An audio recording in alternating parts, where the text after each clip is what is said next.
Ladies, what's the worst way someone reacted when you rejected them?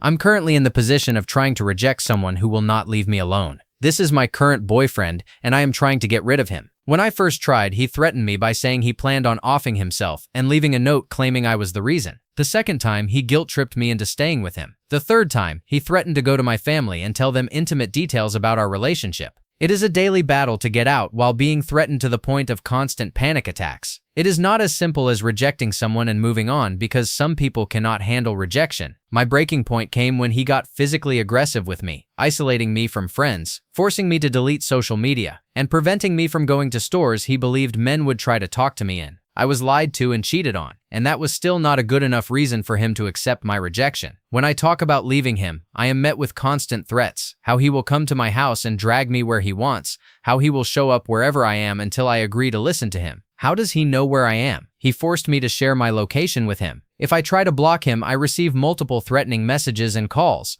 along with threats that he will contact my family if I do not answer. How does he contact my family? He works at T-Mobile and has gotten friendly with them, somehow finding ways to get their phone numbers. My brother, for example, was working on a fence, and he said he wanted to get his fence fixed, so they exchanged contact information without my knowledge. I do not know why some people cannot handle rejection or what it does to them when someone does not want them, but I hope one day I am free from this. I have thought about offing myself to escape this suffering, but I cannot give him that satisfaction or risk another woman being treated this way by him. Story 2. My sister was followed home by a man she had rejected. He walked up to the house and started talking to her kids, telling them he was their new dad. Luckily, their real dad came out in his police uniform and put a very quick end to that. Edit. I want to clear up some confusion. My sister and the kid's father are married, not divorced or anything. The man followed her home from the hospital where she works, where he had been a patient under her care. He made a move on her. She said no, and there was no relationship between them beyond nurse and patient, though maybe not in his eyes. I refer to my brother-in-law as my brother, partly because I am too lazy to type it out, but also because he has been in my life since I was a little kid. He was not threatening the man as a cop, but as a father. He just happened to be getting ready to leave for work at the same time. The man was later transferred to another hospital to be closer to his family after complications from an overdose. Story 3. He sent me an email with a 3-page essay attached. It was written entirely in the third person, recounting his first rejection by a girl named Tanya at the age of 18. There were lots of solitary beach walks, she's the perfect girl talk, and him not taking no for an answer. The story eventually ended with him drinking antifreeze, slipping into a coma, being hospitalized, and then recovering, only to tell poor Tanya that she could have avoided his and his parents' pain by agreeing to date him. The email said, "So you know what you are getting into." I was 19 and did not see that extreme level of crazy coming, but I knew I needed to make my feelings very clear. I immediately called him to reiterate that I did not want to be with him. I no longer wanted to be friends, and that if he contacted me again, I would change my number. I also let a friend of his know what was going on. 5 days later, he called from a different number and said he was out in the countryside with a gun to his head,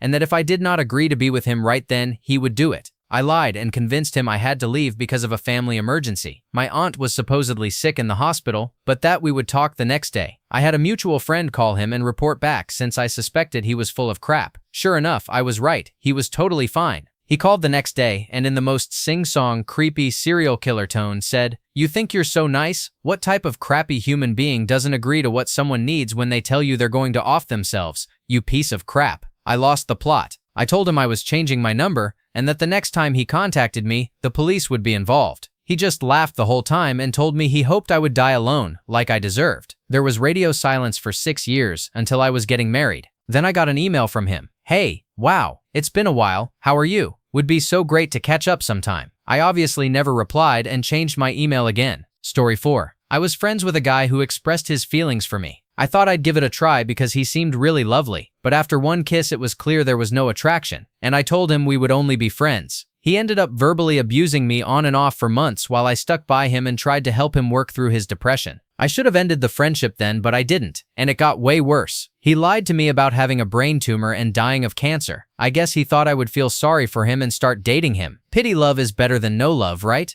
He created a fake email account and phone number for a friend from high school to contact me when I stopped speaking to him and guilt-tripped me into talking to him again because he was dying. He even used this account to contact me while I was overseas, claiming he had slipped into a coma and was in the hospital. I spent a week on the other side of the world worried out of my mind that he would die. This lie went on for months until I discovered it was all false. When I confronted him, I received constant abusive and threatening texts, so I blocked his number. This led him to purchase 13 new SIM cards, which I blocked one by one until I eventually changed my number. Story 5. When I was a nanny, I was walking around with the baby in a pram and stopped by a bookshop. A man there started talking to me and then asked me out. Very kindly, keeping my father's advice in mind about being polite when rejecting men, I said it was a nice offer, but my boyfriend might not be too keen on it. In response, he leaned in and tried to kiss me. I told him to get the F off me. He exploded with rage and started screaming in my face. I was saved by a bookstore employee, and the man stormed out of the shop. I spent the next few hours shaking like a leaf. What a champion. Story 6. He shoved me into a wall and hurt my head.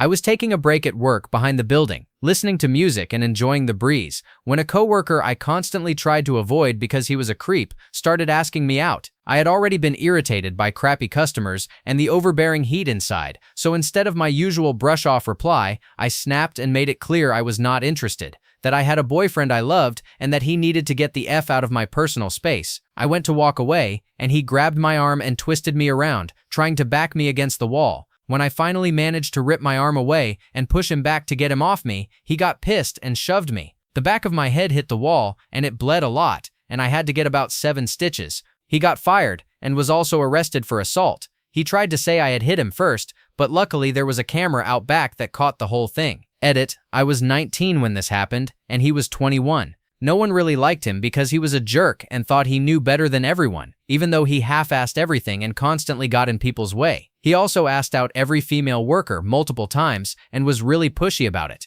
He made all of us extremely uncomfortable because he did not seem to understand personal space when it came to women. We were constantly telling him to back off. We worked the same shift because he kept getting rotated around due to problems, and they finally left him where he was, since he only harassed me, and I was the only one who did not seem bothered, meaning I did not complain. I realized later that I should have, because it might have gotten him fired sooner, before all of this happened. Because I was the only woman on the shift, he would always try to get with me. It never worked, and I found ways to keep my distance. The day he hurt my head open, the heat and the long day got to me, and I snapped at him instead of just walking away like I normally did. That was something he clearly had not been expecting. So he grabbed me and tried to hold me back while yelling about me being a bitch. I ended up with a bruise shaped like his hand that I did not notice until I got to the hospital. After he shoved me and I hit the wall, I started yelling at him. He began to panic a bit because for once I was actively standing up for myself, and he seemed to realize what he had just done.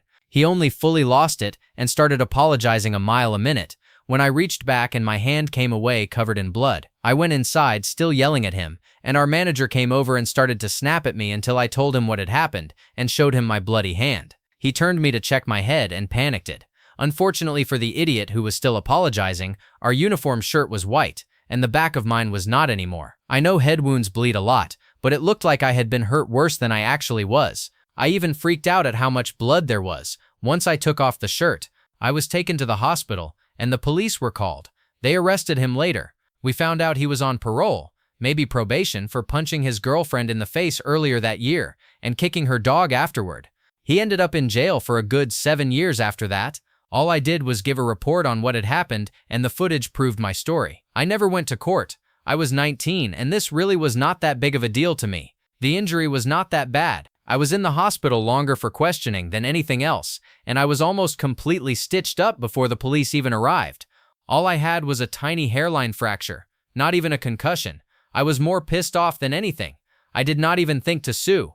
I had bigger things to deal with at that point in my life than some idiot at work, so I more or less moved on after everything. Story 7. A guy asked me out during an Uber pool ride. I told him I was not interested, and he started moving closer, asking why I was not interested and what was wrong with him. It was uncomfortable to say the least. For some reason, my Uber driver thought it was hilarious to watch me press myself against the door to get away from a random guy invading my personal space. Thankfully, no one has ever threatened my life. I went into a gas station to get my mom some lottery tickets, and the cashier asked for my ID. While holding it, he started questioning my marital status and other personal details. I told him I was not interested, paid, and he gave my ID back. I went out to the car, started it, and began telling my little sister what had happened while she waited inside. she suddenly started yelling that someone was coming over.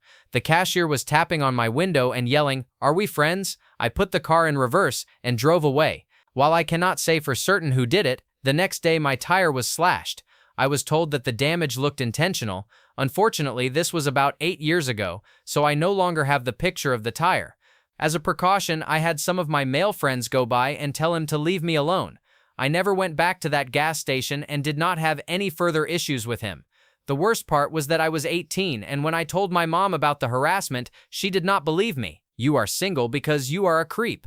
Story 9. I went on a terrible date with a coworker. He got wasted and really embarrassed both himself and me in front of a lot of people. I share a lot of my life online, and I draw the line at going into detail about what happened that night. That is how bad it was. The next day, I gave a different male coworker a ride home, which was something that happened every Wednesday. The guy I had gone out with followed us, confronted our coworker and his wife about the affair I was supposedly having with him, which I was not, cried, and then pulled an actual white picket fence out of a neighbor's yard and threw it at the guy. The police were called. It was a whole mess. The best part of the story is that the good coworker was given a promotion and became the direct supervisor of both me and the jerk. I did not have to work with the jerk much longer after that. Story 10. When they beg, it's just a really uncomfortable situation. I was celebrating a friend's birthday, and he insisted on walking me home before popping the question. I politely told him I wasn't interested. He proceeded to plead and beg, saying it was his birthday and that it was his birthday wish, lol, and that I shouldn't ruin his birthday.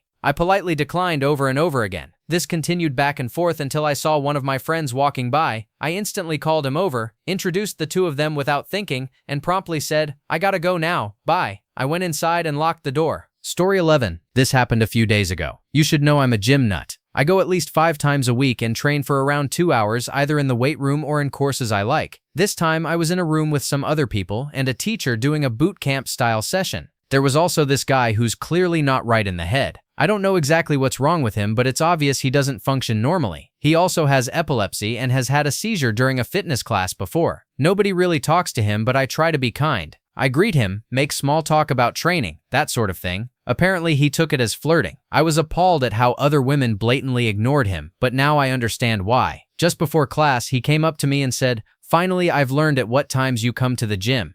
Creepy as hell. I chalked it up to his poor social skills. During class though, he kept wanting to be paired with me, tried to help me with lifting even though I'm way more fit, and constantly invaded my space. When he crossed the touch barrier, I had enough, and sternly told him he was being inappropriate. The instructor saw what was happening, took him aside, and prevented him from bothering me again. So why am I telling you this story? Because after I rejected him and the teacher moved him to another part of the room, he faked a seizure. At first it was kind of believable, and we called the gym owner, who knows him and usually handles these situations, but then he stopped seizing long enough to say, "You see, this is all your fault, before resuming, far less convincingly. I've never seen anything as cringeworthy and sad as this. Story 12. I finally managed to dump my emotionally abusive ex for the last time, and a couple of weeks later he found out I was staying at my mom's. One night he hid in the bushes in her garden and waited for her to go to bed so he could knock on my window and give me a bag full of presents. 6 months later, his mom called me and asked when I was going to put him out of his misery and get back together with him because he was becoming unbearably depressed. It had literally been 6 months of absolutely no contact. Why the hell are you all still waiting? Story 13.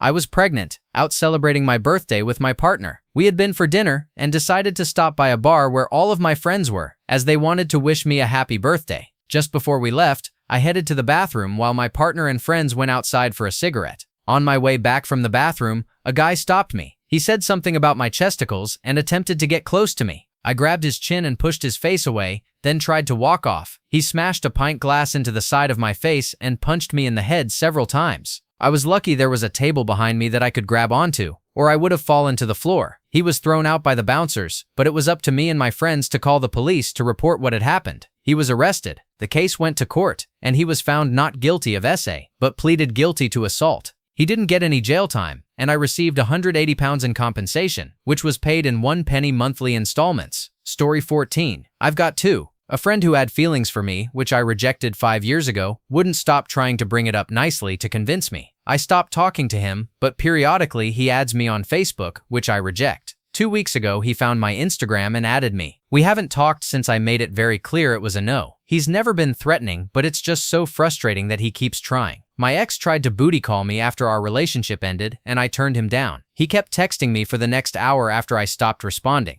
He started the attempt by implying I was a slut. A month later, he got engaged to the girl he had been dating at the time. Story 15. I ended an emotionally abusive relationship as it was beginning to escalate, and it was not pretty. It's still deeply uncomfortable for me to think about. I went to his apartment to do it in person, but I stood by the front door the whole time and refused to go further inside. When I tried to leave, he kept placing himself in front of me, so I had to go around him, all the way down the stairs and outside. He grabbed my arm, which scared me. When I finally got away and speed walked to my car, he stood on the sidewalk yelling at me while people stared. I lived about 30 minutes away with my parents. 15 minutes after I got home, he showed up on the porch and my dad had to make him leave. The last time I ever saw him, he was walking away from my house, but he would not stop texting and calling me all day and all night for the next 3 days. I was afraid to block him because I worried he would threaten me and I wouldn't have any warning, but eventually he got the message and stopped. It was awful. Story 16. When I broke up with my mentally, emotionally, and physically abusive ex of 4 years, he stabbed himself in the stomach because I would not take him back. He then called me apparently while sitting in his car, bleeding, and came up with an elaborate story about how he had been dragged out of his car and attacked on a main road with plenty of light traffic cameras and store surveillance.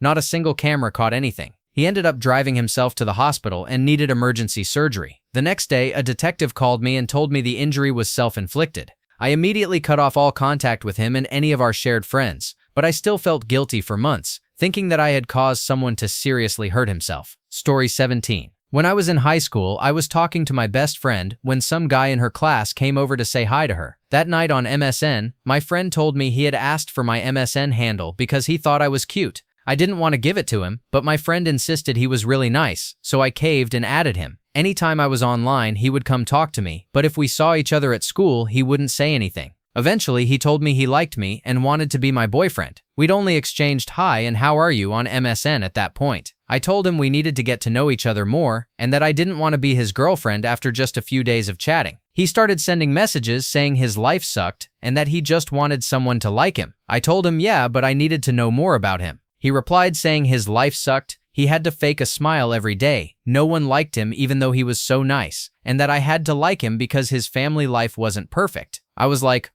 He was basically trying to guilt me into going out with him. I got annoyed because things at home on my side weren't exactly great either. I told him to stop being so whiny and blocked him. Story 18. My high school had a flower shop where you could send people flowers or balloons to their classes. A guy asked me to go to a dance with him by sending a pink balloon to every class I had and then roses to the last class of the day. I said no. Honestly, I was hoping someone else would ask me, and I wasn't required to say yes just because he asked. Anyway, a friend of his, her name was Kelsey, decided to get back at me by sending a dead rose and a black balloon to each of my classes with threats in the cards. She also sent me AIM messages from an anonymous screen name saying she would beat me up, etc. No idea why she took it upon herself to deliver justice for me, saying no, probably in love with him herself. My mom ended up calling the school, and they made the flower shop reveal who had ordered the black balloons and dead roses. She was suspended for a couple of days, and I never spoke to her again. Story 19. It was a stranger on the internet. He said he had found my address and was going to come murder me because only he was allowed to be with me. I blocked him and never heard from him again, but the next few days after that were very scary. I made sure all my doors were locked, and I had trouble sleeping. Another guy has been stalking me online for over a year, and sometimes sends me creepy messages, usually just insulting me and being strange in general. He is probably reading this right now. Story 20. A guy had been asking me out on a site that isn't really meant for dating, though a lot of people try to use it that way. I kept telling him thanks but no, because I got a creepy feeling from him. One day while going through my Gmail, I saw he had sent me a message on the site a month prior. I read it, and it was sweet, so I told him that if he really wanted, he could have a date. He immediately responded and we planned to go out the next day. Fast forward 2/3 into the date. He was okay, but definitely not someone I would go out with again. He mentioned that he was actually leaving to go back to his home country the next day. I was relieved, thinking I wouldn't have to tell him I didn't want to see him again. But instead, he decided that even though he was going back home, he would buy a plane ticket and come back to me. I pleaded with him many times not to spend thousands of dollars on a plane ticket for me. He insisted that he had a year until he started nursing school, so he would spend that year in my country to give our relationship a chance, and even if it didn't work out, it would be okay. While he was back home, his messages became more and more obvious that he was unstable. I told him he needed to stop talking to me and that I didn't think we should go out when he came back, so not to return for me. A few weeks later, though, he came back. I agreed to go out again, mostly because I thought it would be too cruel not to. On the date, he was a mess, saying anything he thought would make me like him. I gently told him to be himself, and that the right person would like him for who he is.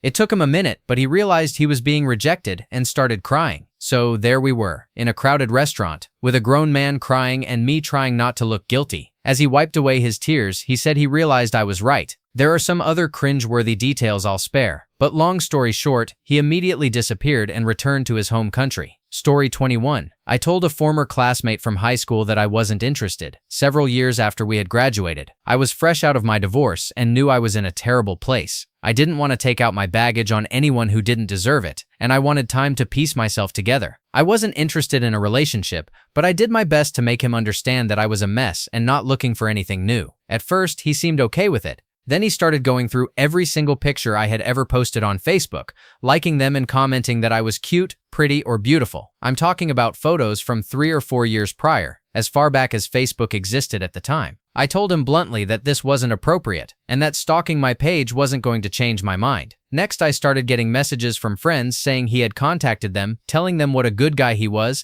and asking them to convince me to go out with him. I felt really bad for him because I had known his whole family my entire life, and we had been friends since we were 3 or 4 years old. I knew he had been picked on a lot for being weird, and I had seen plenty of people bully him in school. I always tried to stop it or stick up for him because he seemed like a nice kid, and no one deserves to be bullied. I had been bullied terribly myself. Don't get me wrong, I wasn't some hero always swooping in to save my lifelong friend. It wasn't like that at all. Our family are old friends. His family is basically my extended family, so I guess I always thought of him like a cousin. We didn't grow up together. My family moved around because of the army, but we were at the same school for 4 years before high school. I can only remember 3 instances during those 4 years where I actually saw him being bullied and was able to help. Because of all that, I tolerated his behavior a lot longer than I would have with anyone else, because I felt bad for the unfair treatment he had endured, much like myself. After he started contacting my friends, I became blunt. I told him I thought he was a nice person, but I had always looked at him as just an extension of family and had never felt anything more for him. I apologized if that hurt his feelings, but I wasn't going to disrespect him by lying. If he continued to disrespect me by harassing my friends, stalking my Facebook, and refusing to accept my right to say no, then I couldn't be his friend either. He logged out after that, and I heard nothing for 3 days. I thought that would be the end. He would lick his wounds and leave me alone. On the 4th day, I woke up to 48 notifications on Facebook, all from him liking pictures he hadn't yet and commenting a second and third time on ones he had. Miss you, wish you liked me too, love you, nice chesticles in this one. That was it. I deleted every single comment, deleted him, blocked him, and then called his mother. It was probably a harsh move, but I knew he was close to his mom and hadn't been raised to treat people like he treated me. She was not impressed and promised I wouldn't hear from him again. I didn't. We were 24 at the time. Story 22. In my story, I rejected a marriage proposal from a guy I had dated for 2 months. At first, he acted fine, but 2 days later, I went to his apartment because he hadn't answered my calls. I had a key and found it empty. I later found out from a friend that he was so embarrassed that I said no, that he dropped out of college and left town. Now he works at a pizza place, somewhere in Georgia. The only reason I know is that his friend tried to convince me to go see him. Bonus, 2 years later, I received a ring in the mail, another proposal from the same guy. Story 23. It certainly was not the only cause of their behavior, and I know they did not act out of malice, but I was essentially zip-tied into a friendship with someone who had asked me out. They were incredibly unstable, wanted to hurt themselves, and told me I was the only reason they had not. There was the added bonus of them repeatedly trying to initiate romance whenever we spoke, which directly contradicted everything they had said before. I spent about 2 years trying to emotionally support them every day, afraid that if I failed, I would be responsible for their death. That kind of dependence is not healthy for either person. Eventually, I could not handle the stress anymore and was forced to call the police at their campus to get them help. I genuinely considered them a friend, and they hate me for what I did, but I would never take it back. I would rather have a safe ex-friend than a dead friend. Story 24. The worst part wasn't aggressive or scary, it was just straight up ridiculous. He started pretending I didn't exist. By itself, that wouldn't be too strange, but we see each other almost daily since we are in all the same classes for our degree. We share the same group of friends, go to the same events, and eat lunch at the same table. He won't speak to me or acknowledge me when I talk to him. He gets up from any table I sit at and looks past my head instead of at me. Recently, he even invited our entire cohort to his birthday, except me. This has been going on for almost 2 years. I had only known him for a month before he asked me out. Story 25. At the ripe old age of 18, I turned down the advances of a creepy, stinky man in his 60s. He tried to woo me by telling me he liked my pheromones, then proceeded to mansplain what pheromones were. Spoiler, I already knew and I was not impressed. Astonishingly, my underwear did not spontaneously combust with delight, so I told him I wasn't interested. He got angry and said, "What you need is a good banging." Funnily enough, that didn't work either. Story 26. He believed he could convince me to change my mind by calling every day. After the first few times I said no, I started ignoring his calls. He then began using mutual friends' phones, family members' phones, and even pay phones. Yes, multiple innocent people who weren't involved. It eventually escalated to him stalking me at work, and my manager had to confront him. The calls gradually went from daily to weekly to monthly, and finally stopped after 8 months. 2. I went on one date with a guy where we had zero chemistry. He was nice, but we had no common interests, and he was very philosophical. That wasn't inherently bad, but he talked so much about it that I could barely get a word in. The date ended at 8 p.m. I dropped him off at his house, wasn't invited in, and he gave me a half hug before leaving, so I figured it was clear we wouldn't be seeing each other again. The next day, to my surprise, I received a text saying he wanted to go out again soon.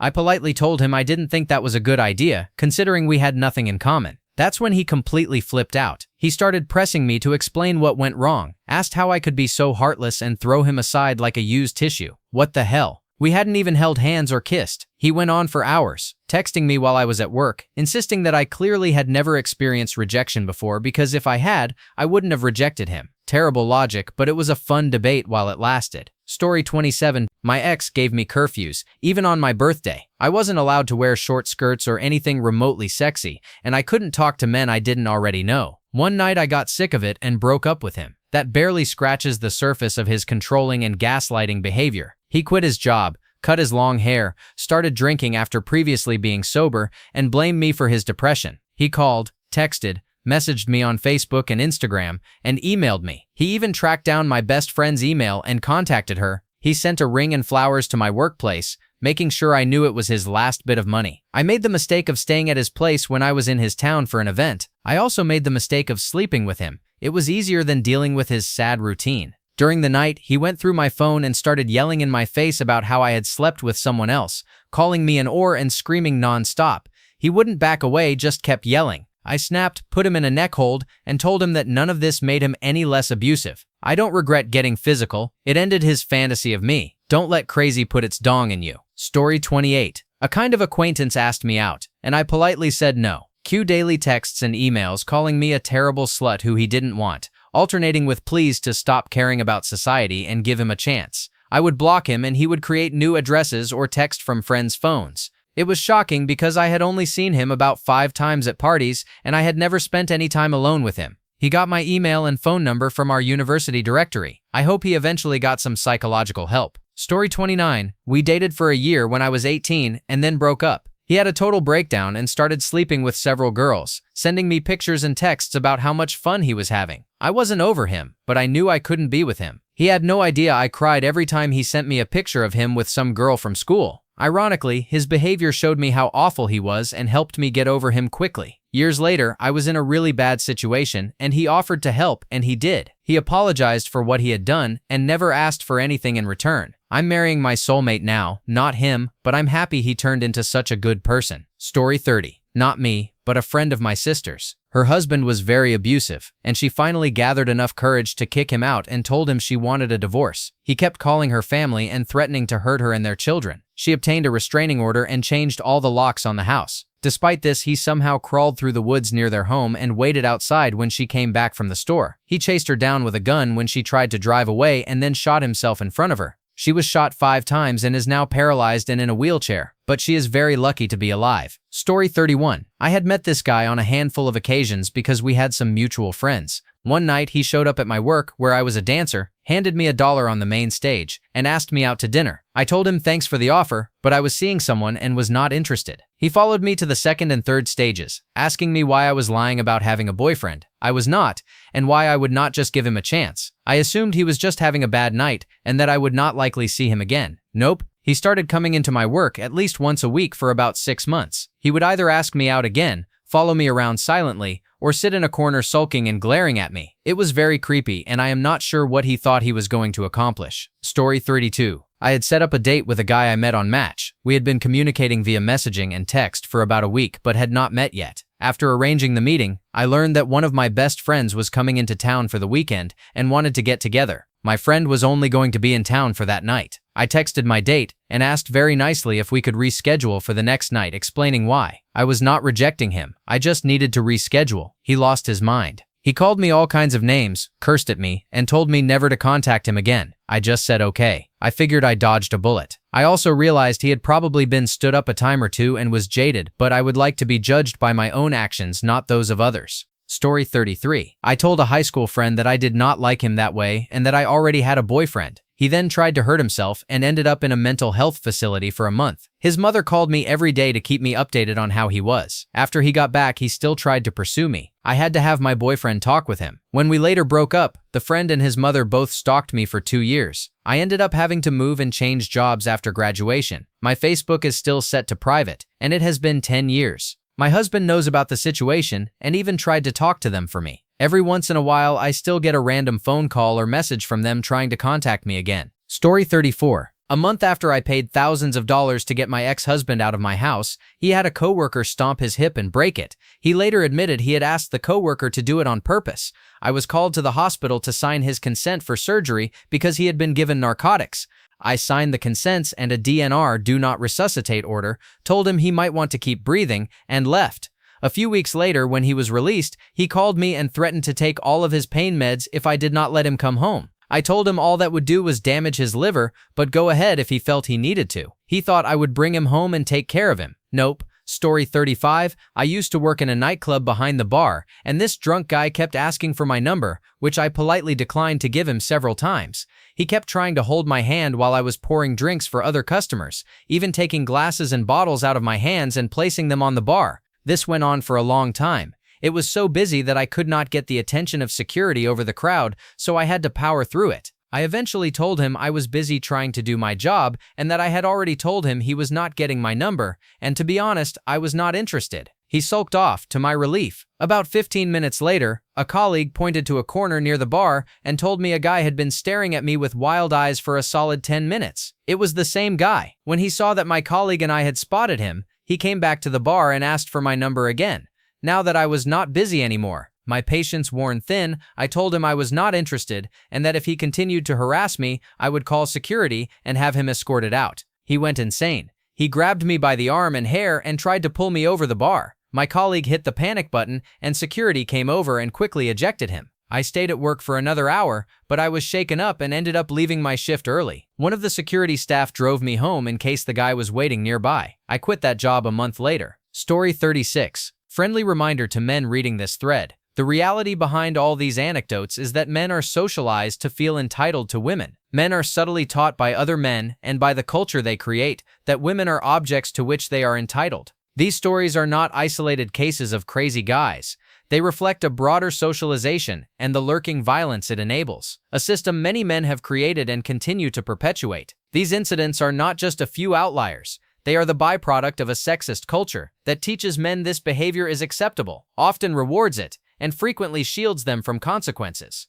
Story 37. I dated this guy a couple of times during my teens. He was 18 but very immature, so I told him it was not working and that we should go our separate ways. He started crying and begging me not to break up with him. I did not know what to do, so I hugged him but still told him I wanted to end it. We were in front of my house. I said goodbye and started walking toward my front gate. He walked to his motorbike, still crying loudly, then stopped, turned toward me with panic in his eyes, and suddenly ran back, hugging me, crying and begging me to stay with him because he needed me. I said no, goodbye, and the whole thing started again. He kept repeating this pattern, walking away, turning back and running to me at least 4 times. I was desperate and just wanted to go inside and get away from him. I was finally able to go home after 2 hours of this. He stayed outside my house for hours, and for the next few days he kept coming back and sitting outside watching my windows. I met him again years later when a mutual acquaintance died. He asked if I had gone to the tomb to pay my respects. I said I might stop by, but did not know where it was in the cemetery. He offered to show me, but it was raining and I did not want to be near him, so I said it was a bad idea because of the weather. He then suggested going to my house to hang out. I said no. He kept insisting, so I told him I had guests to get him to leave. He then asked if we could still go to my house and sit in the boiler room since there was nowhere else to go. He had basically used the situation just to try to see me again. I left, went home and blocked him on all social media.